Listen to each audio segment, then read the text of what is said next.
नमस्कार बच्चों। बच्चों आज हम एनसीईआरटी की छठी कक्षा की संस्कृत पुस्तक रुचिरा भाग 1 के तृतीय पाठ शब्द परिचय भाग 3 के अभ्यास प्रश्नों पर चर्चा करेंगे। पहला प्रश्न है उच्चारणम कुरु। इस प्रश्न में केवल हमें इन सभी शब्दों का उच्चारण करना है। ये सभी शब्द जो हैं अकारांत नपुंसकलिंग शब्द के एक वचन का रूप हैं। फलम यानी फल, द्वारम यानी दरवाजा, सूत्रम यानी धागा, गृहम यानी घर, विमानम यानी हवाई जहाज, छत्रम यानी छाता, पात्रम यानी बर्तन, कमलम यानी कमल, भवनम यानी भवन या इमारत, पुष्पम यानी फूल, पुस्तकम यानी पुस्तक, जलम यानी पानी। अगला प्रश्न है चित्राणी दृष्टवा पदानी उच्चारयत, यानी चित्रों को देखकर शब्दों का उच्चारण कीजिए। जो पहला चित्र है वो किसका है? पर्णम। पर्णम यानी पत्ता, क्रीडनकम यानी खिलौना, नारिकेलम नारियल, संगणकम कंप्यूटर, वातायनम खिड़की, सोपानम सीढ़ी, उद्यानम बगीचा, उपनेत्रम चश्मा, कंगतम कंघा। अगला प्रश्न है वर्ण संयोजनम कृत्वा पदम कोष्टके लिखत। हमें वर्ण को जोड़कर, ये जो वर्ण हमें दिए गए हैं इनको जोड़कर इनको शब्द बनाना है। जैसे प अ, व्यंजन हमेशा कैसा होता है? हलंत के साथ, और स्वर को मिलाकर ही हम उसे लिख सकते हैं। तो ये क्या बन गया? प अ र न अ म, क्या बन जाएगा? पर्णम। उसी प्रकार अगला क्या बन जाएगा? खनित्रम। अगला क्या बन जाएगा? पुराणानी।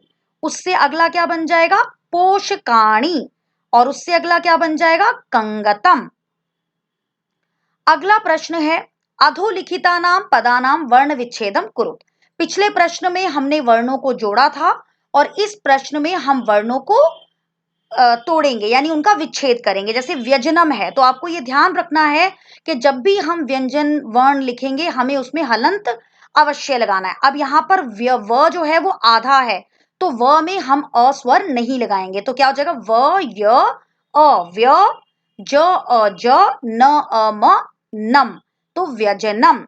उसी प्रकार पुस्तकम प उ पु, स त अ स्त कम, पुस्तकम, भी भित्तिकम भित्तिकम, नूतनानि नूतनानि, वातायनम वातायनम, उपनेत्रम उपनेत्रम। तो इस प्रकार हम वर्णों का विच्छेद करेंगे।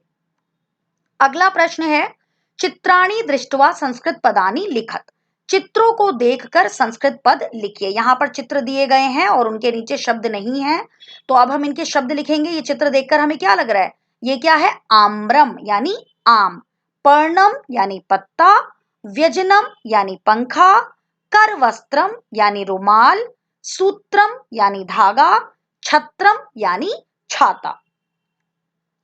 अगला प्रश्न है चित्रम दृष्टवा उत्तरम लिखत। चित्र को देखकर उत्तर लिखिए। यहाँ पर जो हमें चित्र दिए गए हैं उन चित्रों के आधार पर प्रश्न पूछे गए हैं और हमें उनका उत्तर देना है।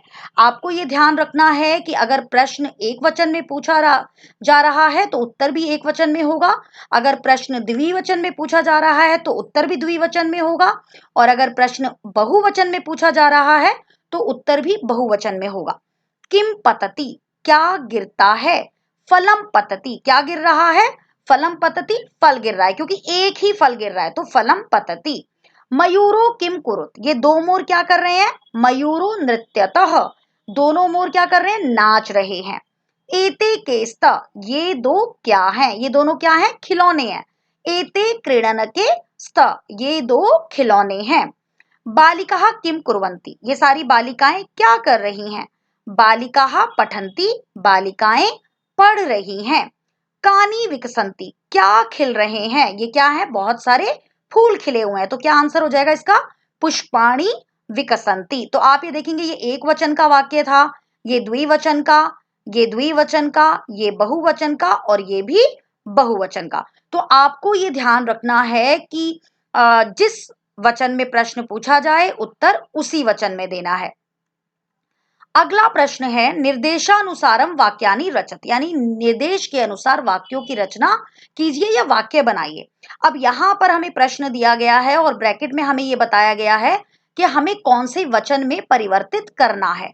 अब यहाँ पर क्या है, एतत् पतति, ये एक वचन का वाक्य है, यह गिरता है और हमें इसे बदलना है बहुवचन में। तो क्या बन जाएगा, एतत् एते एतानि। बहुवचन में क्या बन जाएगा, एतानि। और पतति का बहुवचन क्या होता है, पतति पततः पतंती। तो इसका उत्तर क्या बन जाएगा, एतानि पतंती। अगला है एते पर्णेस्त, ये द्विवचन का वाक्य है और हमें इसे परिवर्तित करना है बहुवचन में। एते का बहुवचन क्या हो जाएगा, एतानि। पढ़ने का बहुवचन क्या हो जाएगा, पर्णानि। और स्तः का बहुवचन क्या हो जाएगा, संति। एतानि पर्णानि संति, यानी ये बहुत सारे पत्ते हैं।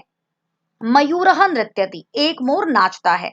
इसको हमें बहुवचन में बदलना है। तो मयूर का बहुवचन क्या हो जाएगा, मयूरः मयूरो मयूराः। तो बहुवचन में हो जाएगा मयूराः। नृत्यति का बहुवचन क्या हो जाएगा, नृत्यति नृत्यतः नृत्यन्ति। तो इसका उत्तर क्या हो जाएगा, मयूराः नृत्यन्ति, यानी कई मोर नाचते हैं। एतानी यानानी, एतानी यानानी यानी ये बहुत सारे यान है, बहुत सारे वाहन हैं। और अब हमें इसे करना है द्विवचन में। तो हमें क्या करना पड़ेगा, हमें पीछे जाना पड़ेगा क्योंकि ये बहुवचन में दिया गया है। तो एतानी का द्विवचन क्या होता है, एते। और यानानी का द्विवचन क्या होता है, याने। तो क्या बन जाएगा, एते यानी ये दो वाहन हैं। छात्रे लिखतः, दो छात्र लिखते हैं, ये द्विवचन का वाक्य है और हमें इसे बदलना है बहुवचन में। तो छात्रे, इसका बहुवचन क्या हो जाएगा, छात्रा छात्रे छात्राः। तो बहुवचन में क्या हो जाएगा, छात्राः। और लिखतः का बहुवचन क्या होगा, लिखति लिखतः लिखन्ति। तो यहां पर हो जाएगा छात्राः लिखन्ति, यानी कई सारे छात्र जो हैं वो लिखते हैं।